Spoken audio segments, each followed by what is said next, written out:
444, episode 83 Inkarnasi Dokja 6. Setelah dia dibebaskan dari segel, persamaan Sage Surga Agung menjadi lebih seperti yaksa. Konstelasi, Abyssal Black Flame Dragon, sangat tercengang. Konstelasi, Hakim Setan Api, dengan bingung menyaksikan medan perang. Konstelasi, tombak yang menarik perbatasan lautan, membuka matanya lebar-lebar. Rasi Bintang, Bunda Dewa Agung yang menciptakan manusia dari bumi, tidak bisa melepaskan pandangannya. Kekuatan ini yang, tidak peduli constellation tingkat fabel peringkat tertinggi, bahkan konstelasi kelas mid tidak punya pilihan selain memperhatikan. Klon Sun Wukong berkembang biak melalui tubuh luar tubuh mantra menjadi ratusan, bahkan menjadi ribuan, dan mulai berurusan dengan pasukan besar nebula. Petir yang melesat dari tinju mereka melenyapkan sekelompok constellation tingkat gambar sejarah dalam satu gerakan, dan selusin bintang kelas fabel jatuh ke tanah di bawah setelah disambar oleh Rui Bang. Seluruh sungai Tongtian tidak bisa menangani kekuatannya dan mulai menangis. Kuao! Ini adalah kekuatan Sun Wukong, orang yang telah menyelesaikan kesimpulan dari Epik Agung, perjalanan ke barat. Cucut. Percikan meledak tanpa henti di tubuh kita. Kami berada di dalam perjalanan ke barat, lokasi fabelnya tidak kurang, namun masih menekan kekuatannya. Probabilitas yang terputus-putus kembali sepenuhnya ke Sun Wukong dan juga diriku, dan berkat itu, kupikir aku akan kehilangan akal sehat di sini. Distorsi berlebihan dalam probabilitas mengikis kesadaranmu. Sepertinya maknanya sulit ditangani. Biarkan dia pergi. Sun Wukong telah sepakat untuk memisahkan Raja Iblis Keselamatan. Tubuh saya tumbuh dari yang utama seperti kecambah dan mulai jatuh ke bumi di bawah. Saya celaka tak terkendali dan pada saat saya mendapatkan kembali akalnya, saya menemukan diri saya merosot di atas sepotong puing-puing mengambang di sungai Tongtian. Aku bisa melihat Sun Wukong yang dulu merupakan bagian dari beberapa saat yang lalu sibuk melibatkan rasi bintang dalam peperangan pahit di langit. Jusi. Sebuah suara datang kepada saya dari suatu tempat. Dan segera, dua humanoids menabrak saya. Satu cukup besar, dan satu cukup kecil. Bah. Aku mengangkat tubuh bagian atasku dengan susah payah dan melihat Xin Yu Seng dan Biyu menempel padaku. Sambil menangis, sang mantan memeluk lenganku yang kotor oleh darah dan daging berbagai orang Yogya. Saya menyekat tangan saya dengan darah di mantel saya dan dengan hati-hati memeluknya. Meskipun tembok keempat ada, aliran emosi yang masuk tidak bisa ditahan. Saya kembali. Saya berhasil kembali lagi. Dok Jasi. Aku mengangkat kepalaku untuk menemukan Yu Sang-ah dalam jubah putihnya berdiri di dekatnya. Dia telah bereinkarnasi ke tubuh inkarnasi Tang Sanzang. Meskipun tubuhnya sekarang berbeda, penampilannya adalah Yu Sang-ah yang sama yang saya ingat. Aku tersenyum lemah padanya. Kamu kembali. Aku sudah melihat semua hal yang telah kau lakukan saat aku pergi, Dok Jasi. Bahuku tersentak sedikit sebelum aku menyadarinya. Saya bertanya-tanya apakah dia memarahi saya, tetapi saya lega, dia hanya tersenyum ramah. Pasti sulit bagimu. Namun, sebelum saya dapat mengatakan sesuatu sebagai balasan, dia melanjutkan. Namun, tolong tetap seperti itu sebentar lagi. Saat aku hendak membuka mulut, Yu Sang-ah dengan lembut meraih dan meletakkan sesuatu di kepalaku. Kamu telah menjadi pemilik ikat kepala konstruktif. Karena efek ikat kepala terbatas, pengubah baru telah dihasilkan. Anda telah menjadi tahanan ikat kepala yang membatasi. Rahang saya kendur karena peristiwa yang sulit dipercaya ini. Jadi, apa yang harus aku lakukan denganmu sekarang? Melihat Yu Sang-ah menekankan jarinya ke dahiku dan mengibas-ngibaskannya sedikit, aku diliputi rasa teror yang sedikit. Saya sudah terbiasa dengan rasa sakit dari ikat kepala.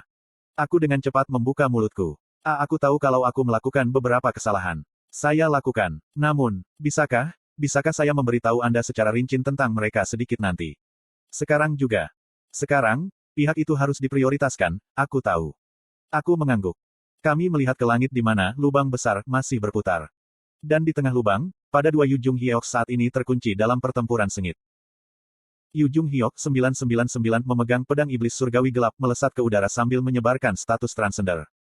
Di akhir perjalanannya ditunggu raja dari semua Yu Jung Hyoks. Jadi, ini yang kamu pilih pada akhirnya. Yu Jung Hyok tertua di alam semesta. Dia adalah Yu Jung Hyok yang berhasil melewati putaran regresi 1863 dan menyaksikan kesimpulannya sendiri. 999 menatap, sekretif plotter, itu dan mengingat ingatan kuno sendiri. Tidak terbaca. Akhir yang datang ke semua makhluk hidup hanya sekali. 999 juga mengalami versi akhirnya sendiri. Meskipun apa yang dia lihat berbeda dari kesimpulan plotter, dia setidaknya melihat sekilas sedikit saja. Giliran regresi 999 sangat berbeda dari yang lain. Mayoritas orang tidak akan pernah mengerti apa artinya bagi satu orang untuk hidup 1000 kehidupan. Namun, 999 melakukan hal itu, dan dia tahu bahwa dia akan hidup seperti banyak kehidupan di masa depan. Dan itu sebabnya, dia. Setidaknya untuk giliran ini, aku akan hidup untuk kalian semua. Dia mengorbankan dirinya untuk teman-temannya selama belokan ke-999. Kapten, lupakan saja aku. Aku bilang, tinggalkan aku dan pergi. Selama skenario ke-38, ia kehilangan lengan kirinya karena berusaha menyelamatkan Yi Jihye. Jung Hyoksi. Tidak, Jung Hyoksi. Selama skenario ke-55, ia kehilangan kaki kanannya demi Yi Hyeongseong. Tapi kenapa kamu, untuk orang sepertiku? Dan selama skenario ke-74, dia mengorbankan kedua matanya untuk membangunkan Shin Yuseng. Itu karena kalian semua juga melakukan itu untukku. Itu semuanya. Apakah ini dia mencoba untuk menebus kehidupan masa lalunya, atau kemauan aneh, tidak mungkin yang dihasilkan dari penusukan ke-1000 dalam kehidupan, dia tidak tahu. Kecuali itu, Yu Jung Hyuk dari giliran regresi 999 dengan sungguh-sungguh menjalani hidupnya seperti itu. Untuk pertama kalinya, dia menyerah pada gagasan ingin melihat kesimpulan. Apa yang dia inginkan sebagai gantinya, adalah, aku berharap kalian semua melihat akhir dunia ini. Tidak masalah bahkan jika dia tidak berhasil, dia hanya ingin satu orang setidaknya untuk melihat akhir dari ini. Yu Jung Hyuk pada giliran ke-999 mengorbankan ingatan dan jiwanya untuk tujuan itu. Dia tidak ragu untuk membentuk sumpah dunia lain jika itu memungkinkan teman-temannya tumbuh lebih kuat. Dan di ujung jalan di mana dia mengorbankan segalanya. Kapten, kita hampir sampai pada skenario final. Sebuah keajaiban kecil terjadi. Sedikit lagi dan kita ada di sana. Jung Hyoksi. Dia bahkan tidak bisa berjalan dengan kekuatannya sendiri lagi. Dia tidak lagi memiliki tangan untuk mengayunkan pedang, dia tidak memiliki mata untuk melihat dunia lagi, dan tidak bisa menggunakan keahliannya setelah aliran darahnya menjadi suram. Tetapi sebagai hadiah atas pengorbanannya, teman-temannya berhasil mendekati skenario akhir. Tolong bangun, silahkan. Namun, pada akhirnya, dia tidak bisa melihat kesimpulan untuk semua skenario. Sumpah dunia lain telah merenggut nyawanya di ambang skenario akhir, itulah sebabnya. Secretive Plotter menatap seperti itu, 999, dan berbicara. Yu Jung Hyuk dari pergantian regresi ke-999. Saya menghormati kehidupan yang Anda jalani. Tidak termasuk saya, Anda adalah satu-satunya yang berhasil mendekati kesimpulan. 999 dengan tenang menunjuk dengan pedang iblis surgawi gelap. Dari tubuh, Secretive Plotter, teriakan diarahkan pada 999, yang datang dari Yu Jung Hyuk lainnya mengalir keluar. Apakah kamu serius? Apakah Anda benar-benar ingin melawan Great Plotter? Kamu harus bangun, 999. Namun, kamu adalah bagian dari diriku. Tidak peduli berapa banyak sejarah yang kamu seret dan gunakan untuk melawanku, kamu tetap tidak akan pernah mengalahkanku. Jika kamu benar-benar aku, maka kamu harus tahu bahwa kamu tidak dapat membujukku.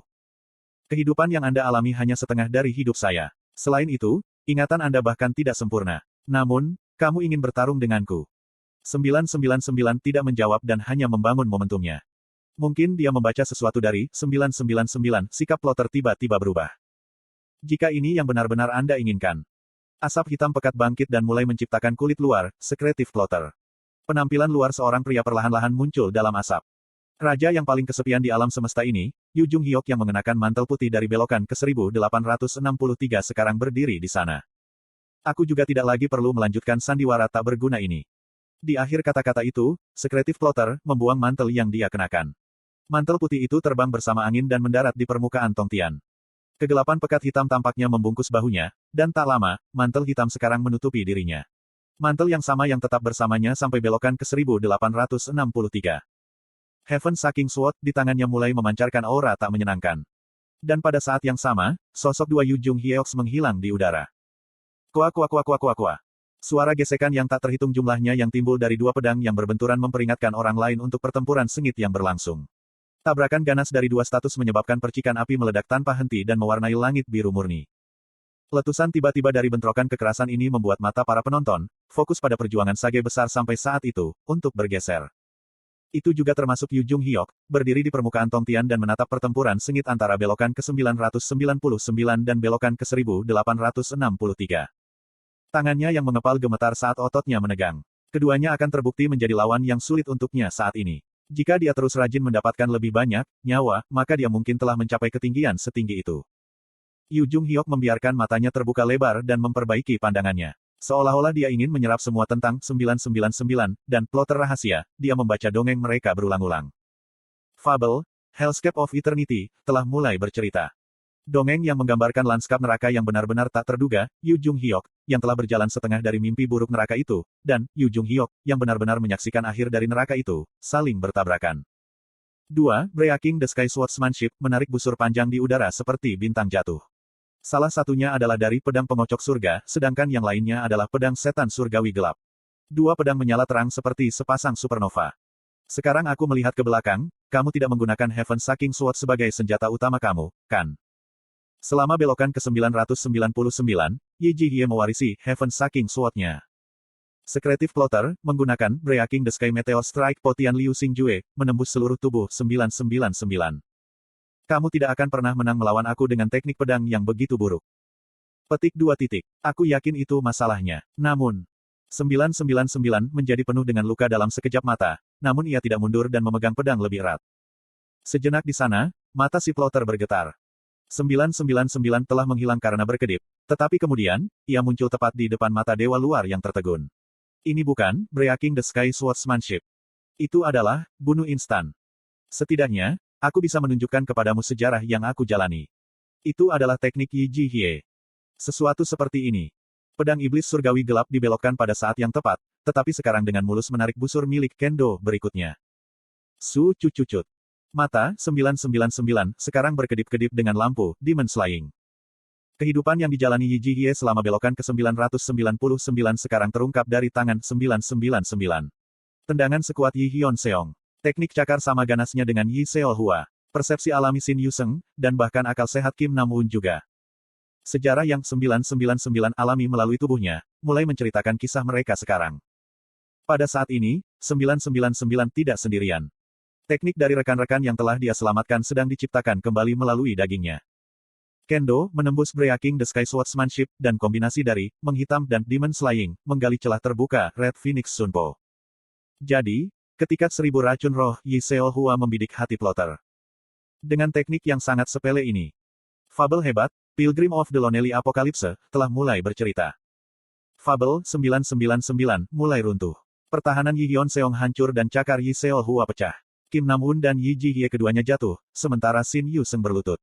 Dark Heavenly Demon Sword terbang keluar dari tangannya setelah dia gagal menahan benturan, dan senjata jatuh ke permukaan Sungai Tongtian. Seperti biasa, 999 ditinggalkan sendirian. 999, Anda telah gagal. Dihadapkan pada kehidupan yang tak terduga yang dijalani oleh satu individu, kehidupan rekan-rekannya hancur berantakan. 999 mengangguk, namun dia tidak putus asa. Petik 2. Di alam semesta lain, itu mungkin berbeda.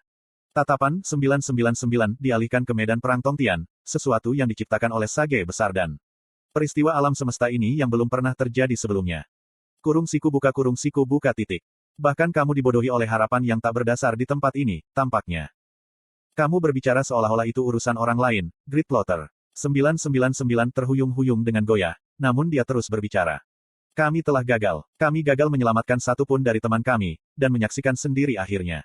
Apakah itu benar-benar akhir yang ingin kita lihat? Petik 2. Itu sentimentalitas yang sia-sia. Alam semesta ini berbeda. Tidak, alam semesta ini seharusnya tidak ada sejak awal. Secretive Plotter berbicara dengan dingin ketika sosoknya bergerak. Alam semesta ini diciptakan oleh hasil akhir yang mengganggu penyebabnya. Alam semesta ini mempercepat keruntuhan probabilitas hanya dengan keberadaannya. Memang, tempat ini seharusnya tidak boleh ada, karena itu hanya lelucon praktis oleh mimpi paling kuno. Great Plotter, kamu sudah mengerti ini, bukan? Di dalam alam semesta yang tertutup dari alur cerita asli, yang sangat bagus itu, mustahil untuk melihat kisah yang kita inginkan. Dan itu sebabnya kamu. Petik 2. Untuk pertama kalinya di sana, Secretive Plotter sedikit goyah. Tapi itu hanya berlangsung sesaat. Dia dengan ringan memegang Heaven Sucking Sword, yang menusuk ke dalam tubuh 999. Kembali ke saya, 999. Aku membutuhkanmu kembali. Heaven Sucking Sword, yang menusuk mulai menyedot ingatan, 999. Ego mereka yang telah terpecah sekarang sedang direklamasi. Penglihatan kabur 999, bergeser ke permukaan Tongtian di bawah. Secretive Plotter, sudah tahu siapa yang ada di bawah sana dan berbicara dengan nada mengejek. Dia sudah merasakan kekalahan di tanganku. Apakah Anda benar-benar percaya bahwa seseorang yang bahkan tidak dapat mengingat sesuatu dapat menghentikan saya? Yu Jung Hyok, pegang pedang. Suara sedih bergema di seluruh Tongtian. Dan di tempat di mana suara itu mencapai berdiri Yu Jung Hyok, yang bukan 999 juga bukan Secretive Plotter. Dia mendongak dengan ekspresi bingung tapi kemudian, melihat kembali ke bawah kedua benda yang berada di atas puing-puing yang mengambang di sungai. 999 gelap pedang iblis surgawi, dan kemudian, mantel putih yang telah dibuang oleh Secretive Plotter. Aku ingin hidup. Jika saya memiliki kesempatan, sama seperti dunia yang saya lihat. Rasa sakit menyerangnya di kepalanya. Kenangan tak dikenal melewati pikirannya. Dongeng Anda menjadi gelisah. Kamu harus mengingat siapa dirimu sebenarnya. Seolah-olah dia berada di bawah mantra, Yu Jung Hyuk menggenggam Dark Heavenly Demon Sword. Rasanya begitu alami di tangannya, seolah-olah itu sudah menjadi miliknya sejak lama. Dan dia mengambil mantel itu dari puing-puing juga. Itu putih, warna yang tidak disukainya. Anda bukan pergantian ketiga Yu Jung Hyuk. Hari itu, 999 memberitahunya. Pernahkah Anda bertanya-tanya mengapa ada sesuatu yang terasa aneh? Bahkan jika Kim Dokja ada di sini, apakah Anda dari belokan ketiga yang mengembangkan puasa ini masuk akal bagi Anda? Saat ia jatuh lebih dalam ke perasaan deja vu yang sudah dikenalnya, ia perlahan-lahan mengenakan jas putih. Itu cocok untuknya seperti sarung tangan, seolah-olah dia pernah memakainya. Jangan coba-coba omong kosong. Saya giliran ketiga. Saya. Itu akan bohong jika dia tidak pernah memikirkannya setidaknya sekali sebelumnya. Apakah dia benar-benar pergantian ketiga, Yu Jung Hyuk? Tanda hubung titik. Dan meskipun aku bukan tikungan ketiga, yang bisa kuingat hanyalah kenangan hingga tikungan ketiga. Yu Jung Hyuk perlahan mengangkat kepalanya dan menatap langit. 999 yang menghilang perlahan itu menatapnya. Apakah kamu tidak memiliki kawan sekarang? Wajah yang belum pernah dilihatnya sekalipun, bahkan dengan cermin.